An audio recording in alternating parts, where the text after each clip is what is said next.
స్వస్తిశ్రీ క్రోధినామ సంవత్సరం 2025 మార్చి 1 శనివారము. వివిధ ద్వాదశ రాశుల వారి యొక్క గోచారం ప్రకారం వారి యొక్క లాభనష్ట ఫలితాలు, శుభ అశుభ ఫలితాలు ఎలా ఉన్నాయి చూద్దాం. అంతకన్నా ముందు మా ఛానల్ని మీరు మొదటిసారి చూస్తున్నట్టయితే కనుక ఛానల్ని సబ్స్క్రైబ్ చేసుకోండి. పక్కనే ఉన్న బెల్ ఐకాన్ని యాక్టివేట్ చేసుకోండి. దీనివల్ల మేము చేసే ప్రతి వీడియో నోటిఫికేషన్ ద్వారా మీ దాకా చేరుతుంది. ధనుసు రాశి వారి యొక్క గోచారం ప్రకారం వారి యొక్క లాభనష్ట ఫలితాలు, శుభ అశుభ ఫలితాలు ఎలా ఉన్నాయి చూద్దాం. ఈరోజు ఈ రాశివారు నూతన వస్తు ఆభరణాలు పొందుతారు. విశేషమైన శుభ ఫలితం ఉంది. గౌరవప్రద జీవితం లభిస్తుంది. ఇబ్బందులు తేలిగ్గా అధిగమిస్తారు. మీరు మీ మనసుపై పూర్తి నియంత్రణ కలిగి ఉంటారు. మీ స్నేహితుడు లేదా పొరుగువారు చెప్పిన దానికంటే ఆకస్మిక లాభాలు అందుకోవచ్చు. పోరాటం అనంతరం ప్రతిఫలం దక్కుతుంది. ఆహార విషయంలో పూర్తి శ్రద్ధ వహించండి. శత్రుదోషం తొలుగుతుంది. వృత్తి వ్యాపారాల్లో ఆశించిన లాభాలు అందుకుంటారు. చేపట్టిన పనులు ఎటువంటి ఆటంకాలు, ఆలస్యాలు లేకుండా పూర్తవుతాయి.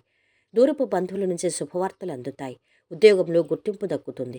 క్రమంగా వృత్తిని సాధిస్తారు. బంగారు భవిష్యత్తు లభిస్తుంది. అవసరాలకు ధనం అందుతుంది. సుఖశాంతులున్నాయి. ఆధ్యాత్మికంగా అనుకూల కాలం. కీర్తి ప్రతిష్టలు పెరుగుతాయి.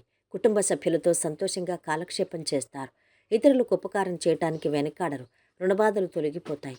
శత్రుబాధలు ఉండవు. కొత్త సమాచారం అందుబాటులో ఉంటుంది. పెండింగ్లో ఉన్న పనులు పూర్తవుతాయి.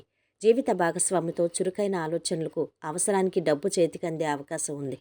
కొన్ని సమస్యలు ఎదురైనప్పటికీ మీ నైపుణ్యంతో అధిగమిస్తారు. ఇంట్లో శుభకార్యాలు జరుగుతాయి. ఏ పనిలోనూ తొందరపాటొద్దు. తొందరపడితే నష్టాలు వచ్చే అవకాశం ఉంది. ఎవరితోనైనా అనవసర వివాదాలు పెట్టుకోవటం మంచిది కాదు. ఆరోగ్యం కుదుటపడుతుంది. బయట ఖర్చులు పెరుగుతాయి. ప్రయాణాలు వాయిదా వేసుకుంటారు. ఆదాయంలో పెరుగుదల నమోదవుతుంది. ఆంజనేయ దండకం పఠించటే శుభ ఫలితాలు పొందుతారు. ఈరోజు వీరి ఆరోగ్యం బాగుంది. సంపద కూడా బాగుంది. కుటుంబ సభ్యుల అండదండలు అధమంగా ఉన్నాయి. ప్రేమ సంబంధిత విషయాలు అధమంగా ఉన్నాయి. వృత్తి వ్యాపారాలు మధ్యస్థంగా ఉన్నాయి. వైవాహిక జీవితము అధమంగా ఉంది. ఈరోజు వీరు పాటించవలసిన పరిహారం: హనుమంతుణ్ణి ఆరాధించండి. హనుమంతునికి కుంకుమార్చన జరిపించండి. మొత్తం మీద ఈ రాశి వారికి ఈరోజు శుభ ఫలితాలు గోచరిస్తున్నాయి.